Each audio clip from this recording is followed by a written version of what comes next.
Hello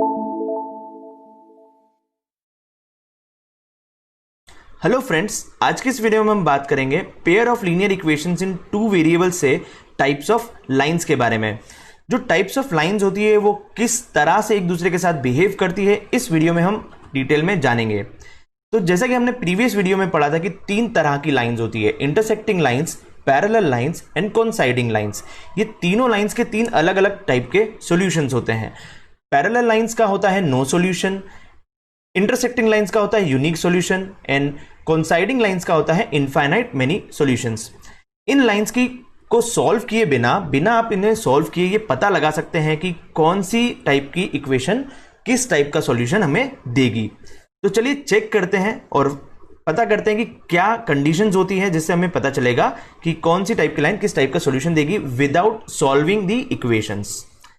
पहला है हमारा इंटरसेक्टिंग लाइंस।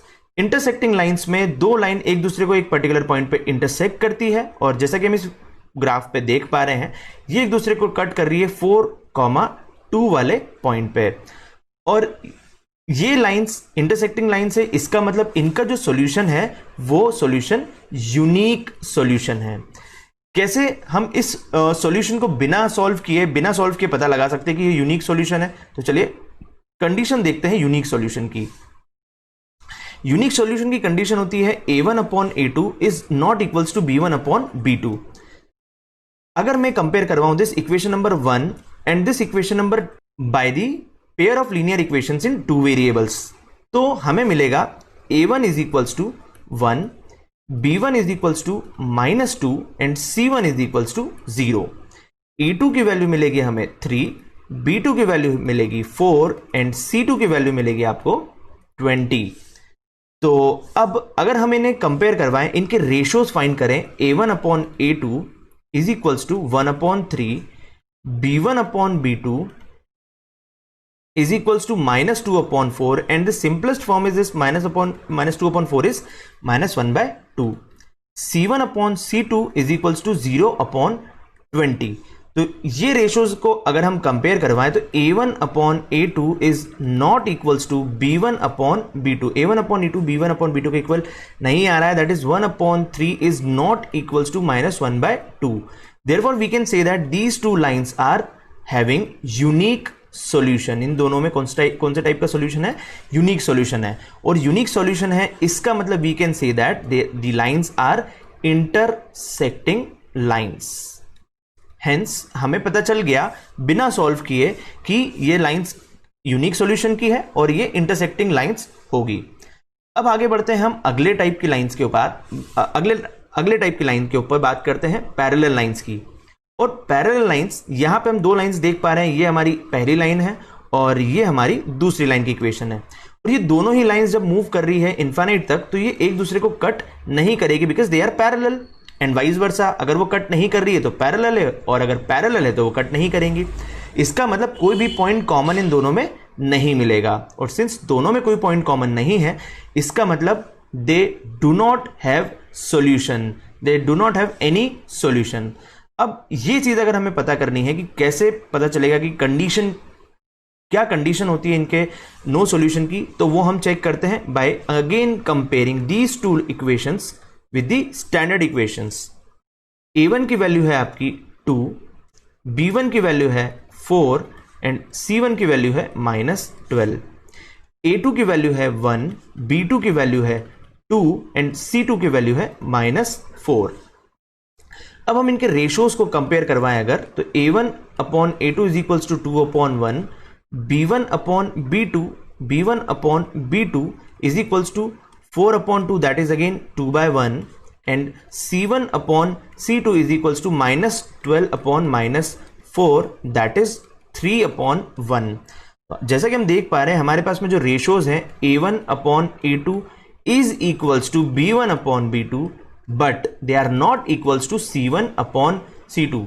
सो अगर ये कंडीशन हमको मिल जाती है कि a1/a2 is equals to b1/b2 but not equals to c1/c2, we can say that these two lines are having no solution. These two lines having no solution, hence the lines are parallel lines. These two lines are parallel lines.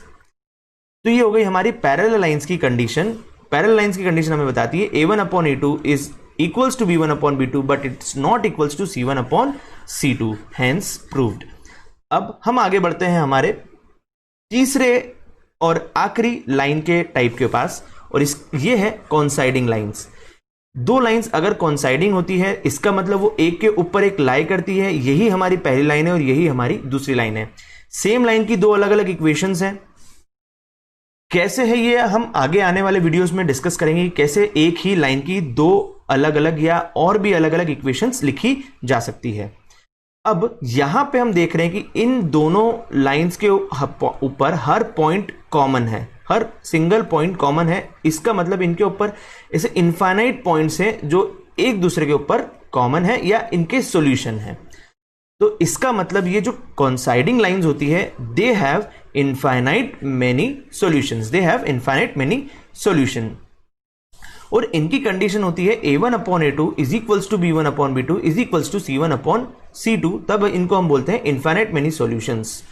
अब let's check again ये equation number 1 और equation number 2 को again अगर हम compare करवाएं हमारी standard equation से, तो a1 की वैल्यू आपको मिलेगी 4, b1 की वैल्यू मिलेगी 6 एंड c1 की वैल्यू मिलेगी 18। सिमिलरली अगर हम कंपेयर करवाएं इसको सेकेंड इक्वेशन से, तो a2 हो गया आपका 2, b2 हो गया 3 एंड c2 हो गया आपका 9।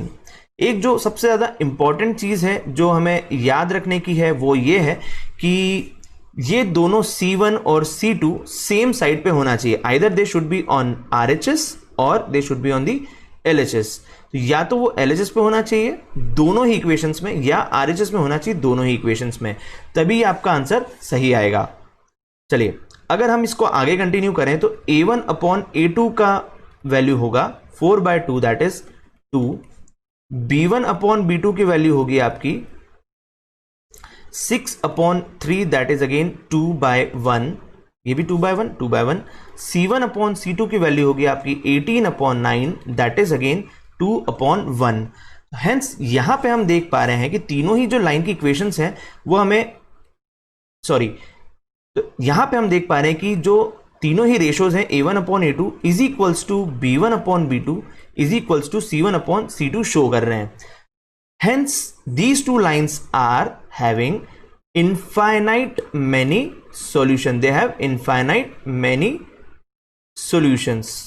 और ये infinite many solution हमें इसलिए दे पा रही हैं because the lines are coinciding lines. Coinciding lines. ये दोनों lines जो है ये क्या है आपस में coinciding lines है। तो इस वीडियो में हमने देखा कि कैसे लाइंस एक दूसरे के साथ में बिहेव करती है। तीन टाइप की लाइन होती है, coinciding lines, parallel lines and intersecting lines.